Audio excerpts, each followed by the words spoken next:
Chers amis, bonjour.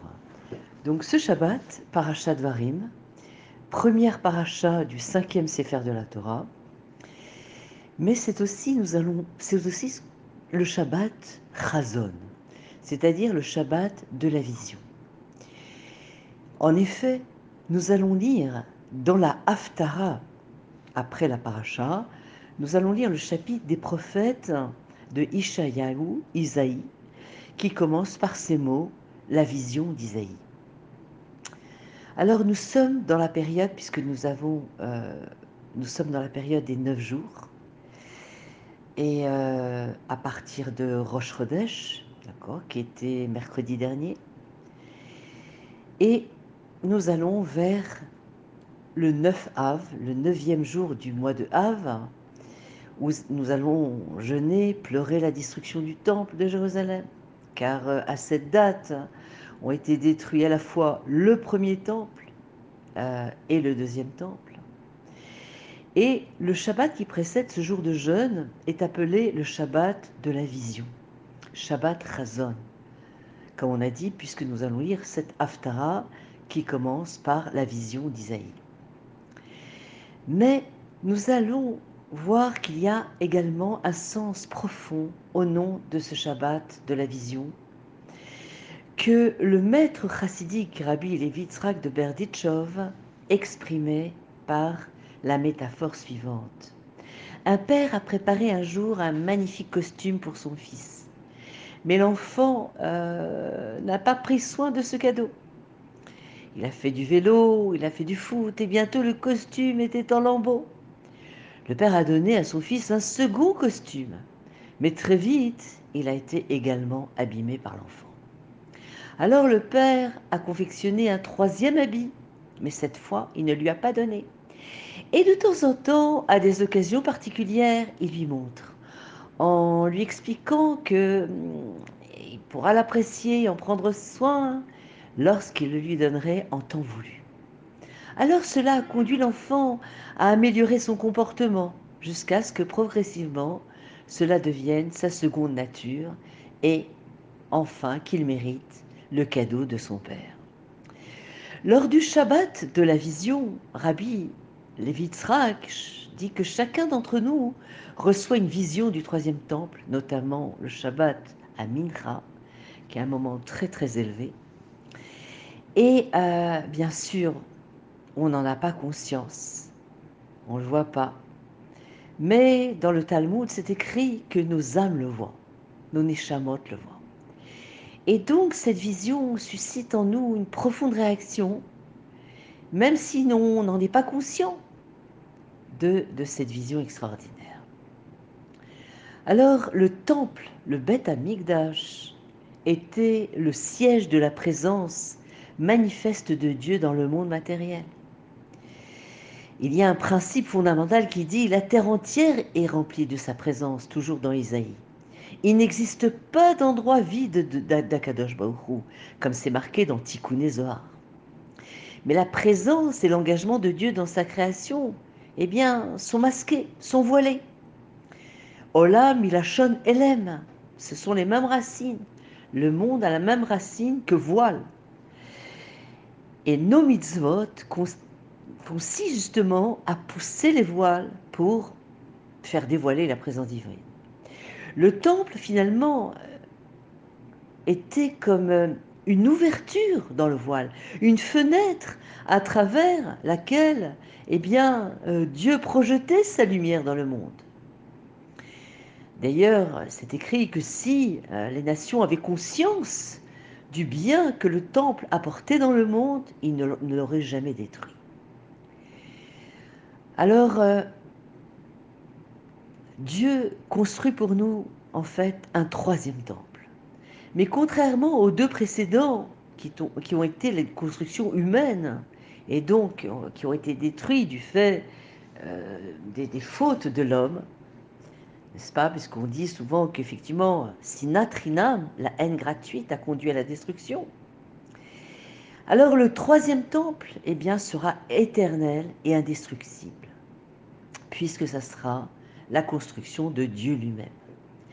Alors Dieu garde, si on peut dire, ce troisième costume, dont on a parlé plus haut, loin de nous, confinant sa réalité. Donc, il nous laisse il nous donne cette vision, le Shabbat, ce Shabbat, avant Mincha, il nous donne cet avant-goût du troisième temple. Alors, chaque année, lors du Shabbat, de la vision, eh bien, Dieu nous montre ce troisième temple. Notre âme contemple une vision d'un monde en paix avec lui-même, avec son Créateur, un monde pénétré de la connaissance et de la conscience de Akadosh Baruch Hu, un monde qui va réaliser son potentiel de bien et de perfection. Et cette métaphore qui, qui nous consiste de nous parler de cette idée que finalement nos, le temple ne sera jamais, ce troisième temple ne sera jamais détruit, parce que confectionné par Dieu, mais chaque édifice, chaque pierre est construite par nos mitzvot et par nos bonnes actions, bien sûr. Alors, mais nos sages posent quand même la question, et on pourrait se demander, par exemple, pourquoi eh bien, les trois temples sont représentés par trois costumes. L'image d'un édifice ou d'une maison eh bien, aurait été certainement plus appropriée. Eh bien, la réponse est que finalement, le vêtement, une maison et un vêtement abritent et enveloppent tous deux la personne. Mais le vêtement le fait d'une manière bien plus personnelle, individualisée. Une maison peut abriter plusieurs personnes, mais un vêtement, eh bien, il est fait que pour celui qui le porte. Il a été fait à sa mesure, à sa taille. Je peux vous inviter chez moi, mais je ne peux pas partager mon vêtement avec vous. Même si je vous le donne, il ne vous ira pas comme il me va. Eh bien, il faut savoir que le temple, eh bien, exprimait bien sûr une vérité unique, c'est-à-dire la présence de Dieu dans ce monde, mais il le faisait à chacun, à chaque individu de façon personnalisée. Bien que le temple, c'était une maison, c'est la maison d'Akadosh Baruch Hu, dans le sens où de nombreux individus venaient du monde entier. Shalosh Regalim, on venait pour les Chagim, on montait à pied pour faire les offrandes. Mais il constituait pour chaque personne le vêtement sur mesure de ses besoins spirituels spécifiques. Et il offrait bien sûr une relation personnelle et intime avec Akadosh Baruch Hu. Alors chaque année, le Shabbat qui précède Shabbat, comme ce Shabbat Parashat Varim, eh bien, nous recevons une vision de notre monde comme une résidence où Dieu peut habiter, puisque c'est tout le but de la création du monde. Dieu veut, dira Betartanim, une demeure ici-bas dans ce monde, et, euh, et que très bientôt s'accomplit cette promesse que nous ne connaissions pas de Tisha B'Av va venir là, cette semaine, et que très vite, Mashiach se dévoile et que nous puissions contempler la maison d'Akadosh Baruch Hu, ce troisième Beth Amikdash pour lequel nous prions 3 fois par jour et nous aspirons à cette délivrance. Je vous souhaite Shabbat Shalom ou Mevorach, un tzom-kal pourvu qu'il n'arrive pas, mais quand même il y a aussi des règles.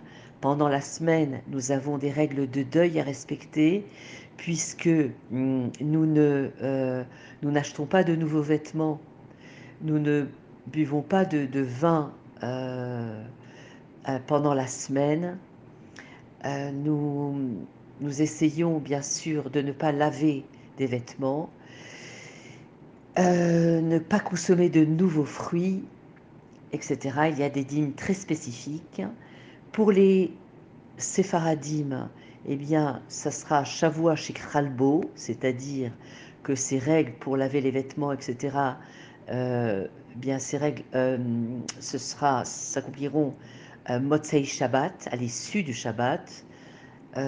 Donc voilà, il y a des règles à respecter de deuil afin que nous ressentions vraiment ce Khurban, cette destruction, et que très bientôt, très rapidement, se reconstruise le troisième temple qui descendra, fait par Kadosh Baruch Hu, qui sera indestructible et que nous puissions bénéficier des, de la lumière d'Akadosh Baruch Hu, que nous ne soyons plus dans les voiles, le voile de le sheker de ce monde, où l'on voit qu'il n'y a plus de justice, mais que la lumière de la vérité, du Hémet et de la justice brillera dans ce monde matériel.